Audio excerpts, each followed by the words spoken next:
Toastmasters and our guests. Good evening.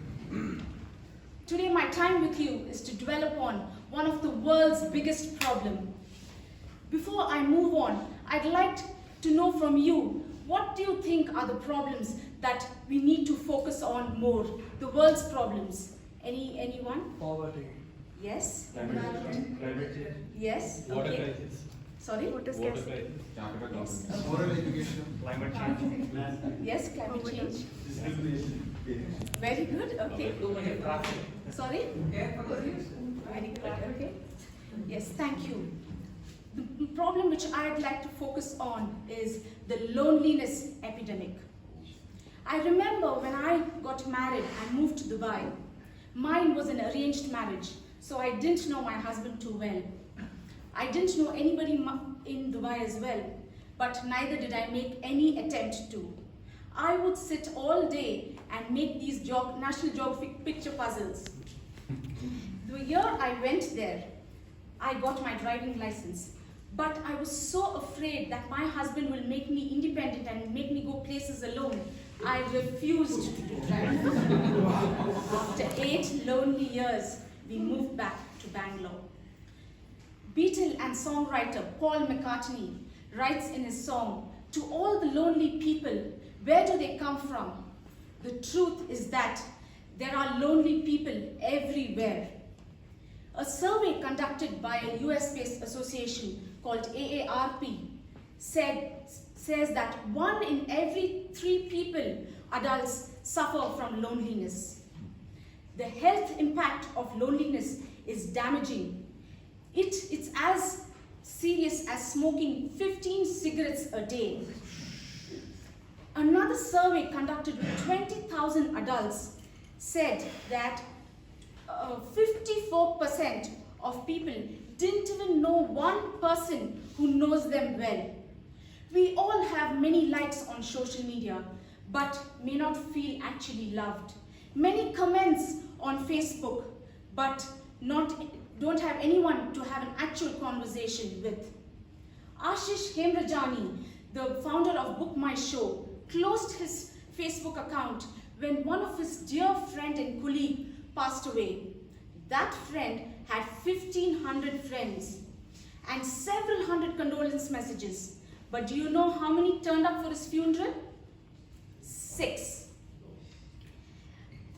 The Economist conducted a survey in 3 rich countries to find that 9% of adults in Japan, 22% of adults in the US, and 23% in Britain suffered from some sort of loneliness.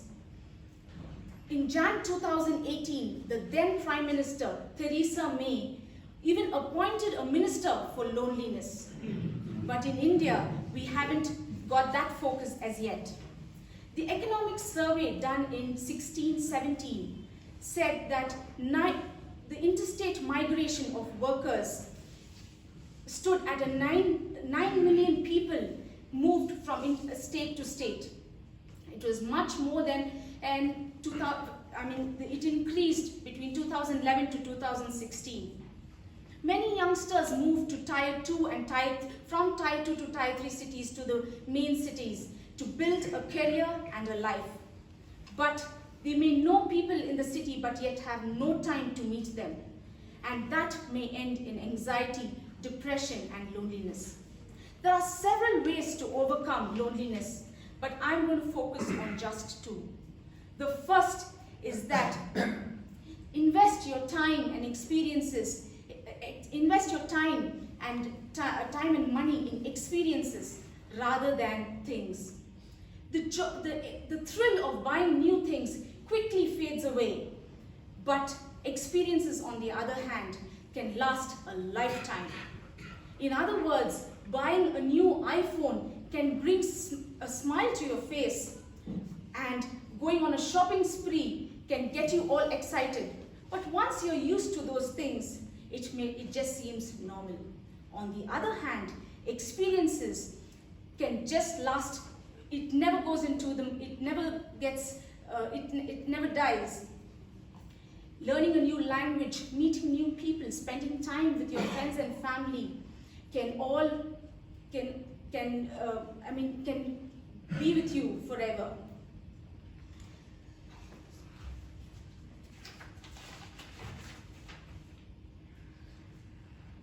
We are a sum of our experiences.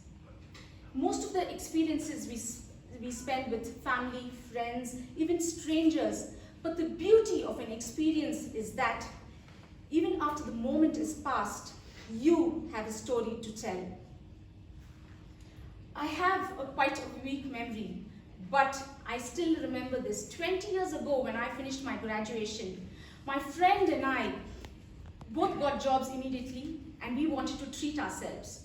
So that time, Chunwa was just around the corner here in St. Mark's Road, and we ordered a good meal. We knew we had enough money, but then when the bill came, somehow I think we have missed the service tax, or I'm not sure what, but we were running out of cash.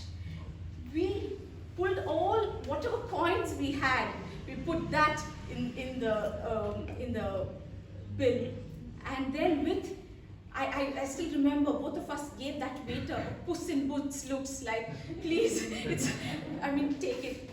That memory would stay with me forever. The second point I'd like to make is giving is better than receiving. Serving your community, doing anything which you like to do can be a good thing for loneliness. The experience of surprising a loved one, a colleague, or even your support staff at work can not only make their day, but yours as well. How many of you were here last week last week? Okay, great. During the panel discussion, Sudeep had discussed about the idea muscle, and I had no clue what this was, so I Googled the person out, and then I started to write those idea muscles. She said 10 ideas a day we have to write. So I started to write, and the third day I thought, okay, my idea muscles is flexed quite a bit. So I took on the bold topic of saying 10 ideas to surprise my husband. Believe me, my idea muscle had to do burpees to get the idea past 3.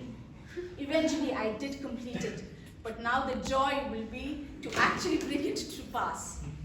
Loneliness is not the feeling of being alone, it is the feeling of being unloved. We can start by loving ourselves. Freedom is a gift you give yourself. There is this kernel of freedom, this essence, which once you experience can never be taken away from you. The freedom of freeing you from your past and going on to be a blessing to humanity.